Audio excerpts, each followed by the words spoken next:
இப்போ year loop treatment பண்ணிக்கக்கூடிய customer ஏற்கனவே தையல் போட்டு அது திரும்பியும் பெருசாகிடுச்சு அப்படின்ட்டு தான் நம்மக்கிட்ட வந்திருக்காங்க.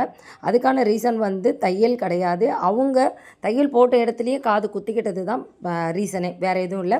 அதே மாதிரி நம்ம இயர் லூப் ட்ரீட்மெண்ட் வந்து பயப்பட மாதிரியான ப்ராசஸே கிடையாது. இது உங்கள் ஸ்கின்னை வந்து லைட்டாக புண்ணாக்கிட்டு ஸ்கின்னை வந்து மெல்ட் ஆகி ஜாயின் பண்ணுது, அவ்வளோதான். ஒரு பீல் ட்ரீட்மெண்ட் எப்படி ஸ்டெப் பை ஸ்டெப்பாக உங்கள் ஸ்கின்னை வந்து மாற்றுமோ, அதே மாதிரி தான் இந்த லோஷன் உங்களுடைய ஸ்கின்னை கொஞ்சம் கொஞ்சமாக மாற்றி உங்கள் ஸ்கின்னை வந்து இணைக்குது. இதுக்காக 15 நாள் ட்ரீட்மெண்ட், அதை அந்த 15 நாள் இதனோட ப்ராசஸ் தண்ணி படாமல் பார்த்துக்கிறது மட்டும்தான். மற்றபடி எந்த விதமான சைட் எஃபெக்ட்டும் இல்லை. உங்களுக்கு ஒரு வேளை ஸ்கின் அலர்ஜி இருக்குது, சுகர் இருக்குது அப்படின்னா இந்த ட்ரீட்மெண்ட்டை அவாய்ட் பண்ணிக்கோங்க. மற்றபடி சுகர் உள்ளவங்களுக்குமே நாங்கள் ட்ரீட்மெண்ட் கொடுத்துருக்கோம், நல்லாவே மெல்ட் ஆகி ஜாயிண்ட் ஆகிருக்கு.